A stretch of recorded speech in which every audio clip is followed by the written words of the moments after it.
Hey, party people. All right, all right. I hope everybody's doing great on this Friday, June 9th. If you are watching me, it's because you are on Shally's Alley. Don't ask me why there's an alley in an airplane or an airplane in an alley. That's just my background. But hey, you know what?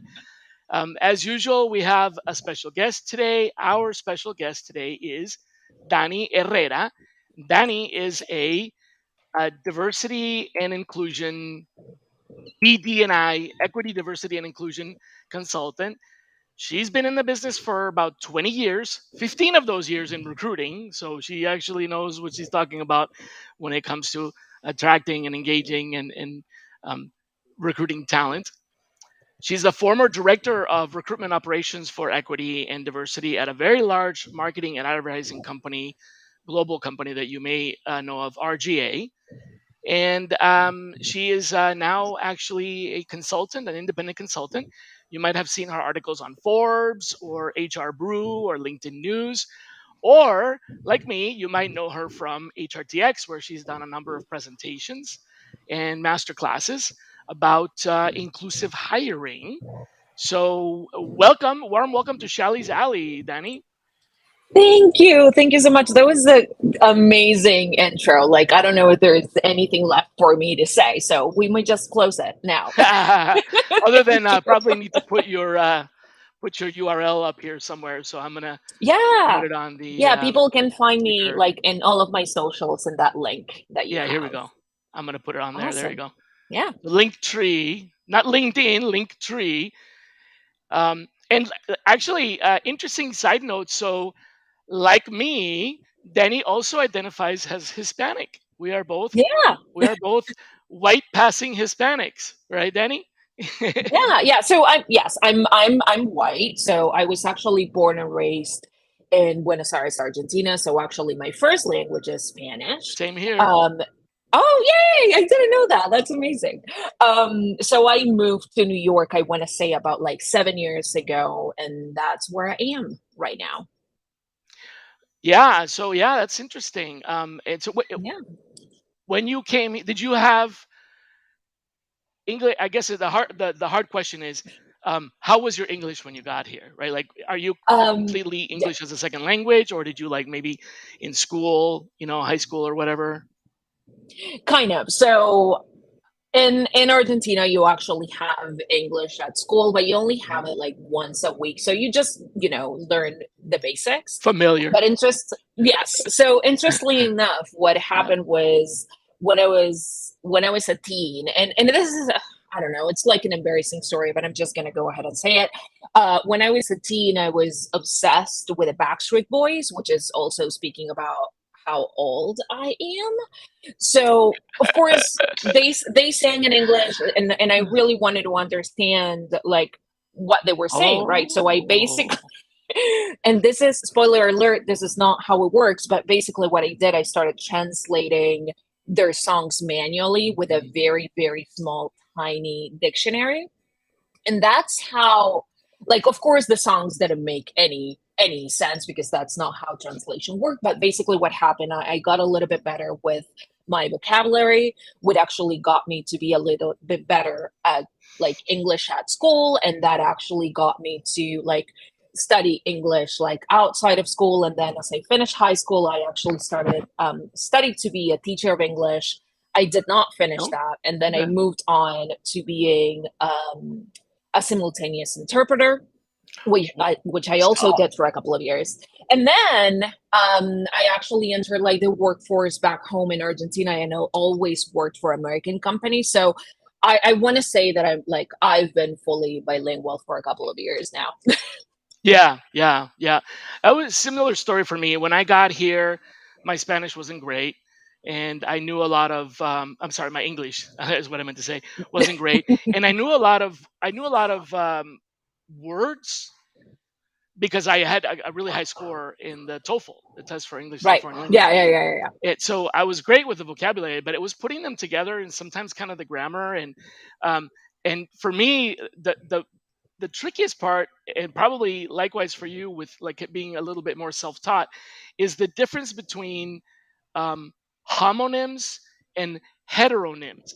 So there's Yes. words that sound the same and mean different things, and there's words that spell the same but sound And different. means and means something completely different as well.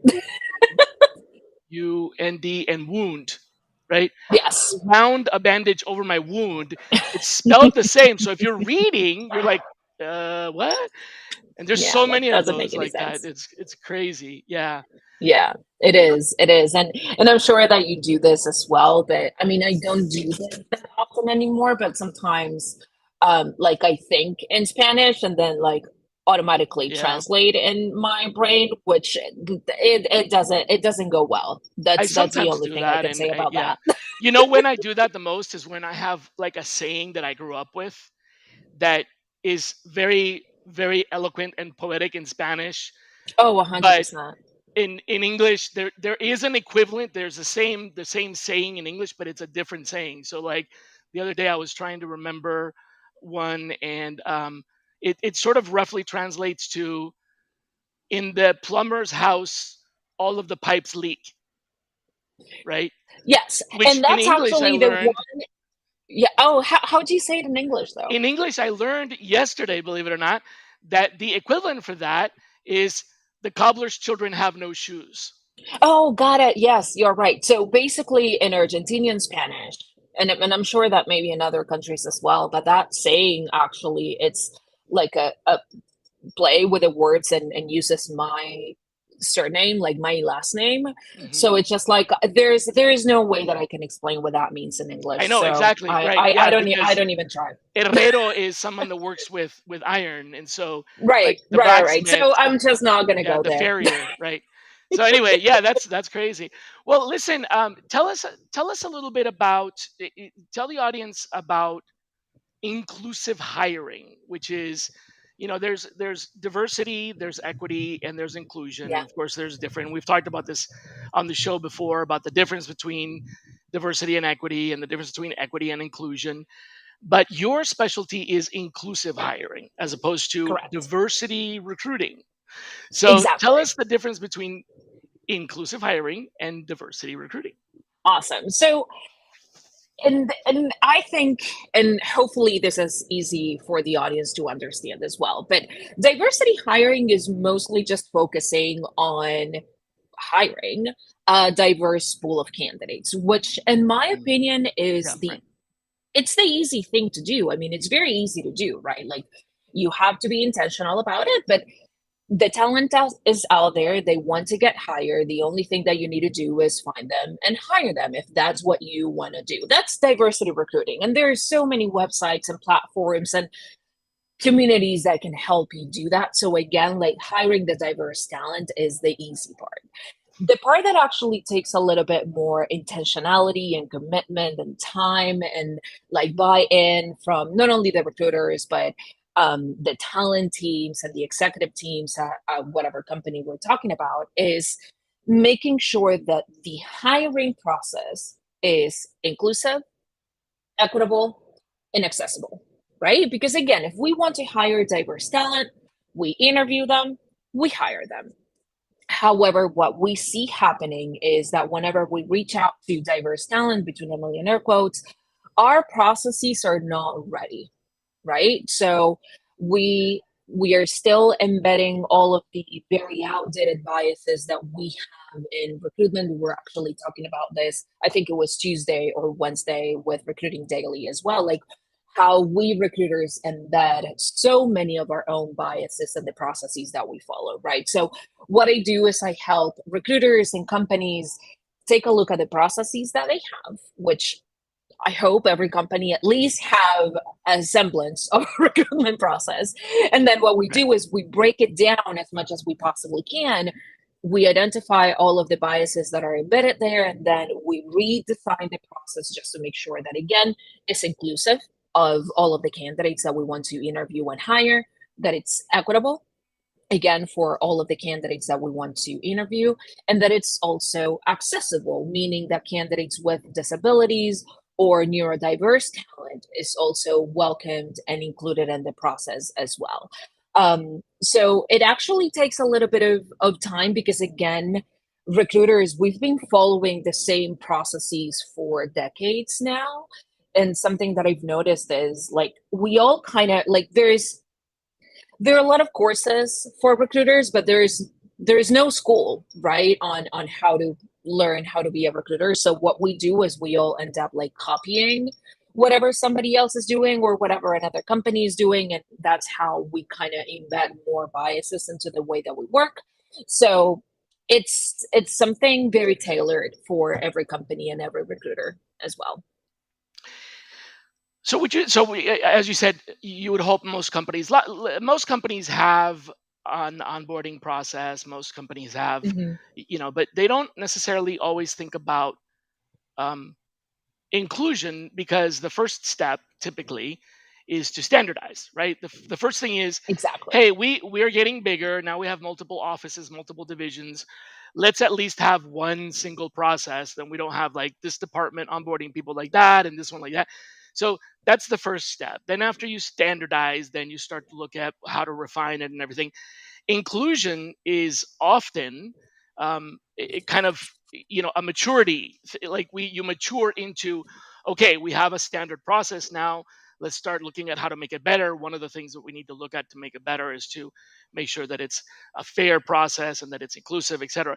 So what advice would you have for our audience on, if you don't, let me back up a little bit.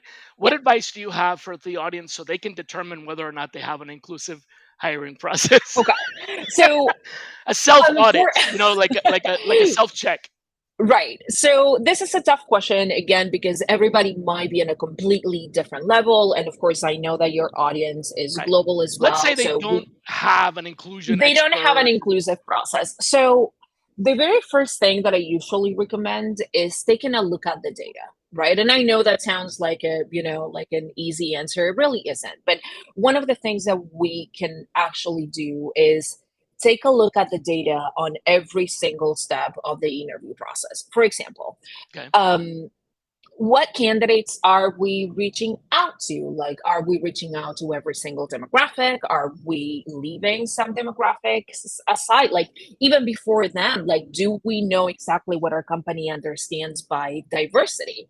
Is our company only focusing on, I don't know, like race and gender? Or are we actually focusing on all of the different possibilities of diversity? And again, it could mean different things on a global scale. But once we know that, again, like who are we reaching out to? Are we actually interviewing all of that talent? Are they moving through the interview process? If they're not moving through the interview process, can we identify, I don't know, like an interviewer or a hiring manager that is deciding either consciously or unconsciously not to move forward with a particular demographic? What's happening with the offers? Like, are we extending offers in an equitable manner? And if we are, which a lot of companies are, but if we are, do we know if our candidates are either accepting or rejecting an offers? Is there a reason for that? You So mean I think because, that the oh, I see. Because of the inclusivity? right, or could be something else. Maybe something that actually that happens is, and this happens a lot for women, Black women, and Latina women. They actually tend to get offers that are a little lower compared to their Oh, white counterparts, and you won't actually know that if you don't actually like stop measure. and measure and review the data, and you review the Right. data intentionally, right? Because if you look at the data like from a bigger point of view and you compare just like women to men, you might say like, okay, maybe there's a difference, but it's kind of okay, right? But as you Gotcha. start breaking it down a little bit more, you might realize that your Latina women are actually getting more than 50% less than a white man in that very same role. right? So that's what I mean when I say that we need to break down the process on a million tiny steps and reviewing the data behind it and see what we can do to make that process a little bit more equitable and inclusive and accessible as well. So, in your experience, this is an interesting point because our audience, the show's audience consists of a lot of people that are they're in the recruiting workflow. Hmm. They're not necessarily, I wouldn't say people who listen in are necessarily HR in the traditional sense. They're either HR and associated with talent acquisition, or they're somehow leading the function, but there's some connection to that. So it's not pure HR, right? Hmm. And so what I the reason I'm bringing this up is it kind of makes sense to me that they may not necessarily be aware. As a recruiter, you don't necessarily know why someone is turning down an offer. Okay, Yes.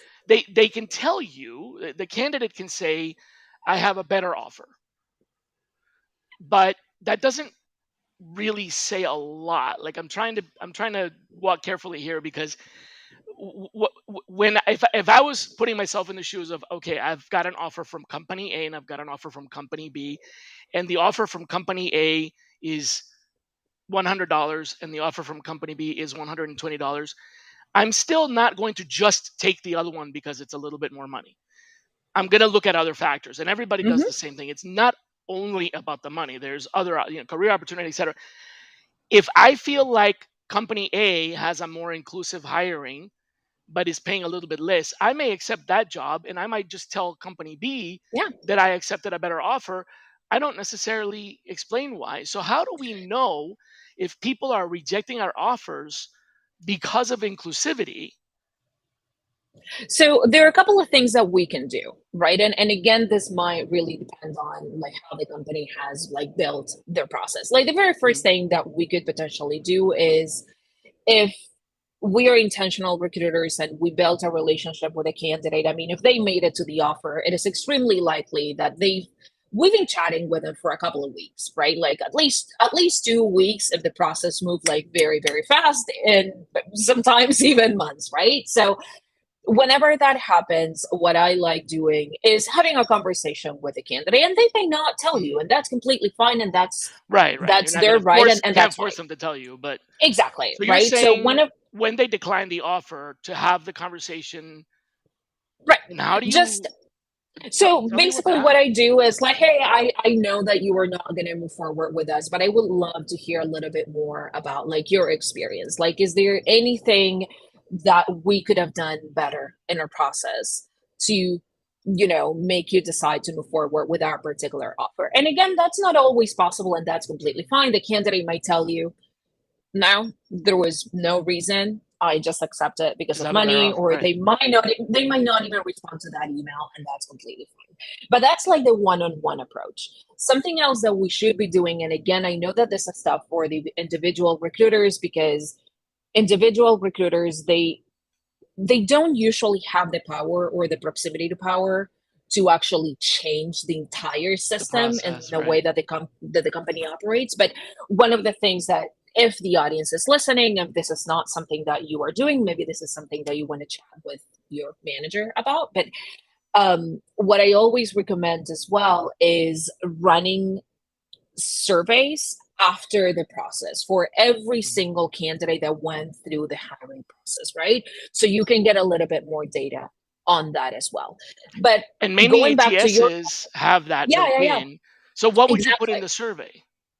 So in the survey, I try to keep it as short and sweet as possible, because again, like, it's an Right. after interview process. Like, no, They I don't declined, want to do and that. now, hey, here's Exactly, 57 exactly, questions we want you to answer. Right. exactly. That's So what I'm keep it asking. like, What would be the one question that you would ask so to I would discover about probably it? ask like three to five questions. Okay. One of the questions would be, and again, something else that we need to keep in mind with this type of surveys, you might actually get like very positive answers or very negative answers. So there is a lot of work that actually goes into analyzing the Hmm. data that you get. But having said that, is asking basic questions about the interview process. Oh, I lost you for 1 second. I don't I'm know. still here. Am I back? Yeah, still here. Awesome. I'm sorry. I don't know what happened. So, about the questions, I would probably ask if they would consider going through an interview process with us again at some point in the future. Oh, If there was something in the process that they actually really liked or that they didn't enjoy, and then give them the opportunity to share their thoughts. And then again, depending on the ATS, you might do it for all of the candidates or only the candidates that rejected offers. But if you can do it for only for candidates that rejected offers, ask again that question like, hey, is there anything that we could have done better to actually be able to hire you at the end of the day? Um, so that's one thing. And then the other thing is actually going ahead and reviewing the data that you get from the offers, even though you might not get an actual answer like, hey, I didn't accept because you paid 30% less or whatever that is. But right. we do have that information, right? Like we have the information of candidate rejected and candidate accepted. And then quarterly, what I like doing is reviewing the data on who accepted offers, who rejected offers, and then taking a closer look at the rejected offers and compare that to the salary band, like comparing the number that we offered to the salary band that we have for that particular role. And if we can compare that to market numbers as well. So we can get a little bit more of information. And sometimes it's actually very easy to identify because say that you have one role and you had like three candidates that made it to the offer stage. And again, two of them were women and they were offered like 40% less than the final candidate who was a white man accepted. You can easily see what's going on Okay, that's good advice. All there. right, I love that. I love that question. Okay, so another thing I wanted to ask you about is if you were to summarize the I don't know how to say it, the thing that is most often missed with inclusion. What do people Yeah. Hmm. usually miss? Like I know companies will put a lot of effort into diversity and focus on a particular segment. Like whether it's proactive or reactive, whether it's Yeah. proactive or even if it's punitive, it could still be specifically one sector, females, for example, female engineering, or African Americans, or etc. So I know that, but in inclusion by the very nature, the very definition of inclusion is about making um, making it so everyone it Hmm. feels like they're included, right? So diversity is Yeah. the variety. Equity Exactly. is that there is a fair distribution. So diversity would be if we had a room, it would be let's make sure that lots of different people are in the room. Hmm. Equity would be let's make sure that everybody in the room has an opportunity to have a voice, right? And And inclusion, I would add to that, like yeah, even when they're in the room, yep, equity means to make sure that everyone that is in the room actually has the information that they need to get to the room, good, the okay, space that they need to fit into the room, because again, we might have some members of that potential meeting that hmm use a wheelchair and might need, like a ramp to be able to access the room and might need right. a little bit more space. So it's not only about like giving them the opportunity to use their voice, as making sure that they also have the space to actually be in the Not just room. the opportunity, but that they're enabled to be able to. Okay, got it. And so Exactly. I appreciate you clarify or adding to that clarification. Yeah. And then inclusion is making sure that everyone feels like they are part of the room. That doesn't sound right, but you know Yes. that Yeah, yeah, yeah. people who Yeah, are yeah. there and are enabled to don't feel like they're being excluded for some reason, right? Exactly. So when Exactly. it comes to inclusive hiring, what is the one thing that we often forget, that we most frequently forget about or ignore or don't even think Yeah. about? So the one thing that I see repeatedly Mhm. Yeah. being either again forgot or ignored is accessibility for both candidates Mhm. with Okay. disabilities or neurodiverse talent, especially in the interview process. And I'm going to give you a couple of examples so everybody can more or less understand what I'm talking about. Like, for example, even when we write a job description, right? Like, I know that we all talk about, like, yeah, we need to make sure that our job descriptions are inclusive. So we use tools that help us like scan that language, which is great, but we might be only focusing on gender inclusion. We are not actually looking into the fonts, like the actual like types that we are using to write a job description. Is that Wow. Okay. accessible for someone that cannot see and is using a screen reader? Are we using a lot of pictures? And if we are using a lot of pictures in our job description or our company website, for instance, are we using alt text? Alt text means to describe what is in the picture. So again, someone Hmm. that cannot see can actually understand what's going on in that image. If we are using a video, right? Are we using subtitles? If, for example, we are scheduling an interview with a candidate, are we making sure that we are sending a very detailed agenda of what the conversation is going to be about? Because sending a detailed agenda about like an interview or any meeting actually helps a lot whenever you're talking with a candidate who might identify as neurodiverse or might have anxiety, for instance, and might need a little bit of context on what the conversation is about. So there's so many things that we could actually do in the interview process to make it a little bit more accessible, and that's the one thing that I see companies failing at, like a lot, Wow. unfortunately. Accessibility. That's good. Yeah. And Yeah, accessibility doesn't just mean a ramp for wheelchairs. It means, exactly. yeah. So it means, is it accessible for people online? Is it accessible Hmm. for different, people with different abilities online? Like I work a lot Exactly. with the blind, and so for us in our training, when we're training people that are blind and visually impaired or visually impaired, there's a concern about images. Not only is it, do the images have an alt tag that the screen reader can pick up and describe the image, but it's also asking the question, do you actually need an image for this?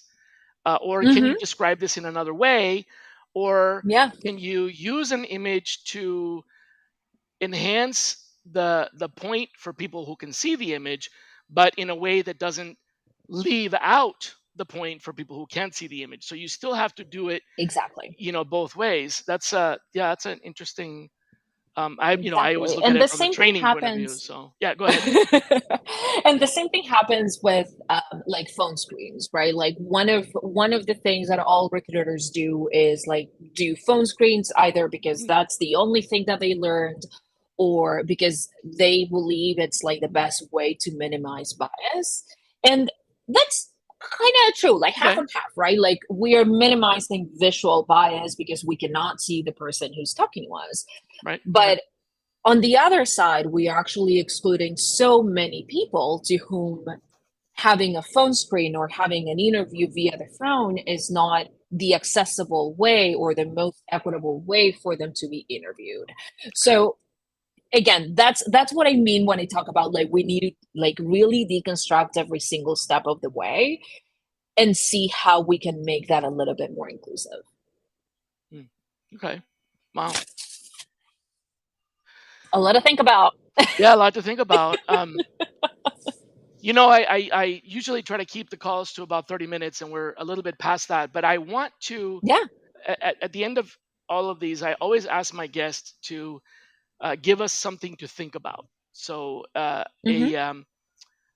it could be about anything. It doesn't have to be about what we talked about, but just something for us to think about over the weekend. It doesn't have to be very deep. Just words of wisdom, encouragement, whatever. So, do you have anything that you want our listeners to um, chew on this weekend? Yeah, yeah. And I think that I actually mentioned this at the very beginning of the conversation, but if I had to say anything, I would repeat that diversity recruiting is the easy, part, there is no excuse for us not to be hiring diverse talent. What actually needs a little bit more of our attention is making sure that our processes are inclusive, equitable, and accessible. So pay attention to it. Just Pay pay. attention Start to with it. Be that. Start with intentional. paying Be attention to it. intentional about your work. Be intentional about inclusion. That's really good. Okay. Think Yeah, about how you're not being intentional about your inclusion. exactly. That's really cool. Exactly. Yeah. Well, Yeah, Dani, thank you so much for coming on the show today. This was of illustrative course. and informative, and um, yeah, all the best for everybody this weekend. Have a great, wonderful, restful weekend, and we'll see you here next Friday. Be kind to each other. Bye bye. Bye.